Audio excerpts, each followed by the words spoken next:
Not sure when I plan to upload this, but assuming it's with the normal time, roughly about a month and a half ago, Pedu made a very compelling and elaborate video on a prevailing issue with Shen's moveset that's caused him to fall off in relevance not just in pick rate but also win rate, despite receiving few balance changes throughout the years. Definitely recommend you check it out. It's a nice 12.5-minute watch from one of if not the most knowledgeable player on the champion. But to briefly paraphrase the video, Shen, a tank who's always been famous for his global ultimate Stand United, is now being held hostage by it at the expense of everything else about him. Super ultimates are among the most powerful abilities in the entire game, capable of influencing the outcome of a skirmish or team fight by the mere presence of it. These are the types of ultimates that get Silas mains feeling a certain kind of way whenever they're on the enemy team. But a recurring issue you often find with ultimates of this caliber is that they inadvertently cannibalize the rest of a champion's kit to offset the sheer impact they have if used correctly. Some champions are bounced a lot more stable than others, but in general, designing a functioning basic moveset can be challenging if they have a super ultimate, since they inherently demand a large portion of your allotted power budget. So for today, we're gonna look at champions with ultimates that are so good it forces them to be bad just to make it fair. To recap on what power budget is, it's an abstract estimate of how strong a champion's allowed to be that's distributed across their moveset. Note that this isn't the same as being overtuned or overloaded, nor is it a constant. Every champion has their own power budget that oversees their balance going forward. As an example, notice how most transformers like Jace, Nidalee, and Elise have no ultimate ability. Rather, their ultimate simply enables them to switch from one stance to the other. This is then compensated by granting them double the number of basic abilities due to their power budget being allocated solely to them. With the ultimate being the linchpin of a champion's kit, they're naturally expected to carry more equity than any one of their Q, W, or E's, with exceptions of course. But the idea is for there to be a measured level of pressure between the two move categories to allow for a champion that's noticeably more threatening when their ultimate is up, while making them still feel like a functional champion without them. For the sake of argument, let's throw out an arbitrary figure of 30 to 50%. That's how much power the ultimate should have in relation to the rest of their kit. It obviously depends on the class of the champion, their playstyle, and their means of exerting pressure. One of the reasons AD carries have comparatively less pronounced ultimates is to account for their extreme sustained damage through auto attacks. As a result, the class has the largest ownership of global or semi-global ultimates, moves that, while powerful, especially in a macro sense, aren't necessarily the most threatening things in the game, but they shouldn't be. Mages on the other hand are known for investing more of their power budget into their ultimates in light of not having that much pressure from just their basic abilities alone. Fighting against them as opposed to a marksman is more predicated on whether their ultimate is available or not. But that's also why mages have more super ultimates than members of the other classes. Super ultimates push past this constraint, being so effective that pretty much the only thing that determines if they're a threat or not is their ultimate. And though a champion is still a champion, the enemy team can usually relax once they know said ultimate's on cooldown, implying that super ultimates can take up 60% or even 70% of a champion's power budget, leaving the rest of their kit to feel lackluster in comparison. An example of someone who still feels like a scary opponent whether his ultimate's on or off cooldown would be Rumble, whose damage output through Flame Spitter, Electro Harpoon, and his passive Overheat can easily burn through your health bars if given the opportunity. But this comes with the added restriction of being unable to cast those abilities unrestrained due to his heat mechanic. Kale's another champion with the super ultimate who still has fantastic pressure outside of it. The caveat is that it takes a significantly long time for her to reach that point. It's important to understand the concept of power budget before we look at our problem champions for today. As the old adage goes, don't put all your eggs into one basket, and the ones on the thumbnail are prime examples of this. Shen, our golden boy, has long been a staple top lane tank while occasionally moonlighting as a jungler or support for the entirety of his League of Legends career. Known for a stable, if not solid early game that transitions into immaculate mid to late game macro pressure for his team. Though I plan to make a dedicated rework retrospective on him later on, I want to briefly touch on his old kit as it very nicely demonstrates the consequences of having too good of an ultimate. Passive Key Strike periodically enhanced his next basic attack to deal bonus magic damage and restore energy on hit, with his cooldown being accelerated with basic attacks, especially while his W shield held. Q Vorpal Blade was a point-and-click damaging projectile that marked the target enemy, during which damaging them regenerated HP based on a flat amount plus his own max health, making this essentially the spiritual predecessor of Font of Life. Though this was by no means a bad ability, it was a very low impact one even for a tank. It granted Shen a decent amount of sustain, mind you, since he could regenerate off minions, but compared to his Twilight Assault or the damaging abilities of other tanks, it's a very mild one, with the same being said for his W and E. W Feint in particular was one of the most bland abilities I've ever seen. You literally just got a shield, that's it. No extra effect other than the passive cooldown thing. Shadow Dash was kind of the same, give or take.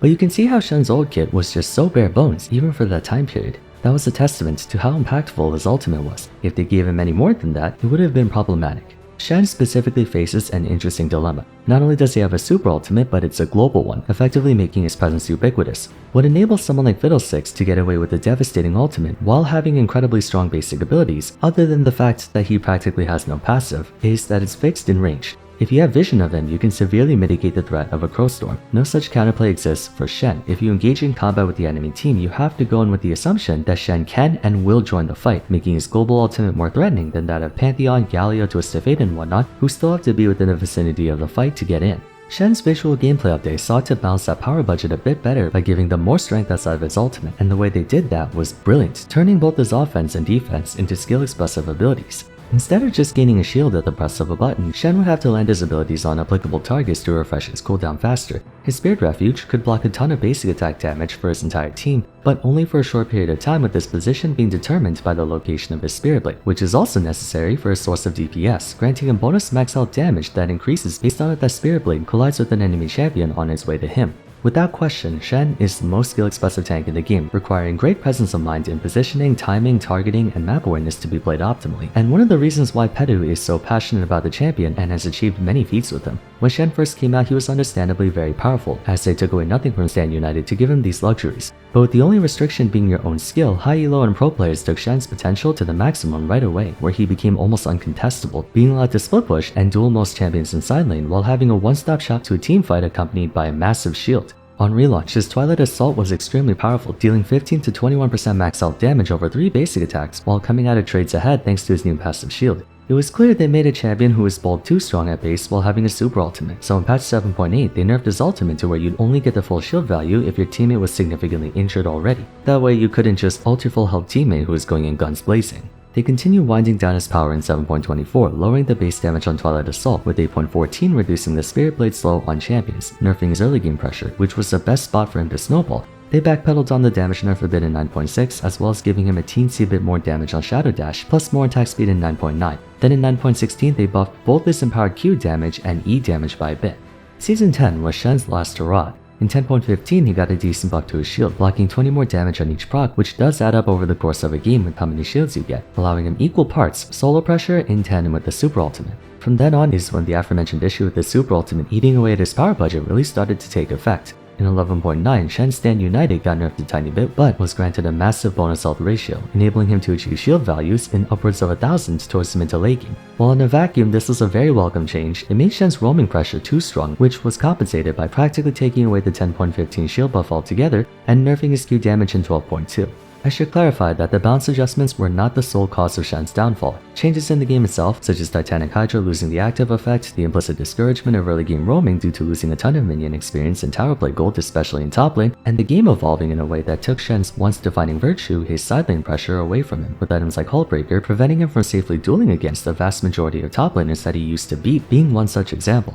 The point of Shen's VGU was to make him feel like an actual champion and not an R-bot like he was before. It passed on that. Summa cum laude, I might add. One of the best reworks of all time, to be honest, but the gradual shifts they made in his power budget, namely the one to Stand United in 11.9, brought him back to the same position he was before, where he barely feels like a champion outside of his ultimate. Shen was never known for being the best tank out there. Other tanks have more crowd control, more durability, and more area coverage than him, but he made up for that with global pressure. Nowadays, it feels like even with the global pressure, he still gets outpaced by most tanks, because he doesn't have enough power in his base kit anymore. This video was mostly inspired by Shen's current situation, but it affects other champions with super ultimates too. His fellow ninja comrade Kennen is another one. Kennen's received some of the most buffs out of any champion in the game over the past 2 years. Starting in version 9.9, the armor and magic resist buff on Lightning Rush was moved to Slicing Maelstrom to aid in his durability while diving into teamfights. Then in 9.14, they buffed his E attack speed by a small amount, although this was mostly to offset the base stat nerfs accompanying it. Version 11.10 boosted Electrical Surge's on-hit damage, then Thundering Shuriken in patch 11.15.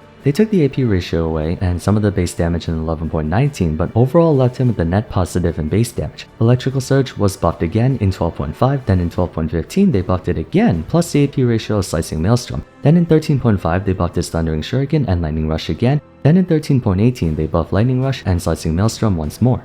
So many consecutive buffs, and only after all that did he finally achieve a 51% win rate. Just the 51% win rate, while his pick rate hasn't really moved all that much. So how can a champion get buffed this many times and still have a hard time being strong or popular? Because his basic abilities are so ass. Kennen basically has old Shen Syndrome, where no matter how strong they get, his Q, W, and E conceptually do so little in relation to other champions to make room for the game-changing pressure of Slicing Maelstrom. Thundering Shuriken is a skill shot that damages a single enemy. It does a lot of freaking damage, don't get me wrong, but it's only against one target. Meanwhile, you have stuff like Aatrox Q, Rumble Q, Gwen Q, Pantheon Q, Gragas Q, Mordekaiser Q, so many other Qs with a far higher damage ceiling. His W can definitely do a good chunk of damage, but first he has to apply a passive mark to his opponents, and the only ways to do that are his Q, which can only attack one person, his W empowered auto, which can only attack one person, or waste his E just to apply stacks. To repeat, you have other AP champions who can wave clear with complete ease. Ryze EQ is an infinitely better Kennen EW and far more spammable at that. Vladimir's Tides of Blood one-shots the entire wave, Rumble's Q burns the entire wave. Half the mages in mid lane can wave clear faster than he ever could.